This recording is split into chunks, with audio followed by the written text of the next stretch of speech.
Good morning guys! New vlog again, a 3D journey from day 1 to 3. Tara, samahan niyo ako.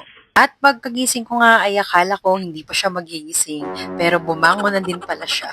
Sinubukan ko nga ulit siyang patulugin dahil masyado pang maaga kaso hindi ako nagwagi.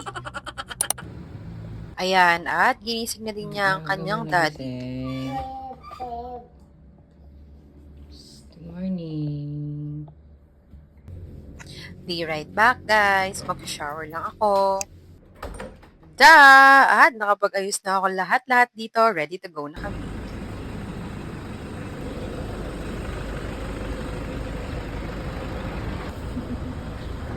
Hello! Good morning po sa inyo lahat mga kaibigan. At dahil ang aga nagising ni birthday boy, ayan, nakatulog na nga siya, wala pa man. Luxury. Almusal muna tayo dyan, guys. Almusal muna tayo dyan.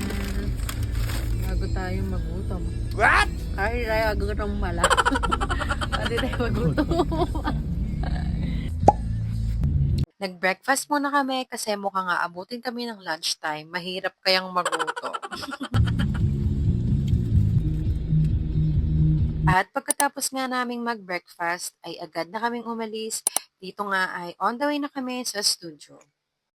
Finally, nakarating nga kami sa Beginnings Photo Studio. 10 a.m. na nga pala nang makarating kami dito, pero ang schedule kasi namin ay 11 a.m. At hinihintay muna namin magising si boss para nasa mood siyang picturean. At ganito pala ang mga kaganapan sa loob ng studio at ganito rin ang setup nila.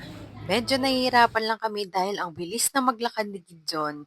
At nagtulong-tulong na nga kami dito kasi ang likot talaga nitong batang to. Siyempre, aurahan muna natin yan para sa vlog. Yes, we're done na magpa-photoshoot. And good job ang baby boy! Daddy! Yes! Alis na kami. On the way na kami sa hotel. Bye-bye, beginnings! Hungry ka na, Bob? At nang matapos na kami